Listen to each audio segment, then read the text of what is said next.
है फ्रेंड्स, ये देखिए मेगा कंपनी का 60 वाट का है। तो इसमें ड्राइवर ट्रांजिस्टर जला हुआ था, तो देख लीजिए। ये सबसे पहले मैं फ्रंट पैनल दिखा रहा हूँ 3 माइक 1 ऑक्स का। इसमें ड्राइवर ट्रांजिस्टर यहाँ BD 139 लगा हुआ था, यहीं जला हुआ था। तो इसको फिर से 139 लगाया गया है और मैं सभी कंपोनेंट्स को अच्छी तरह से आपको दिखा दूँ ताकि कोई भी फॉल्ट हो तो आप इसे देख कर रिपेयर कर सकते हैं। यहाँ 62 पान भी यूज किया है जो कि अच्छा ट्रांजिस्टर माना जाता है। और यहाँ प्रीसेट 470 ओम था, अब यहाँ 500 ओम्स की लगाया गया है।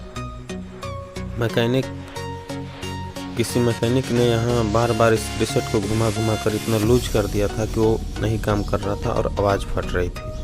तो यहाँ 500 ओम्स की लगाया गया है, तो फिर अभी बहुत अच्छा चल रहा है। सेट गर्म भी नहीं हो पा रहा है। और सभी कंपोनेंट्स आप देख लीजिए, अच्छी तरह से देखिए। कोई भी रेजिस्टेंस अगर आपके एम्पलीफायर में मिस होता है तो आप इसे देख करके रिपेयर कर लीजिए। और कंडेंसर की क्वालिटी ठीक ठाक है।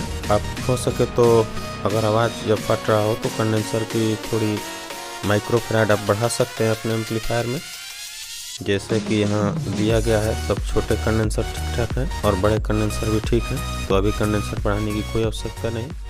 फिर मिलेंगे नेक्स्ट वीडियो में।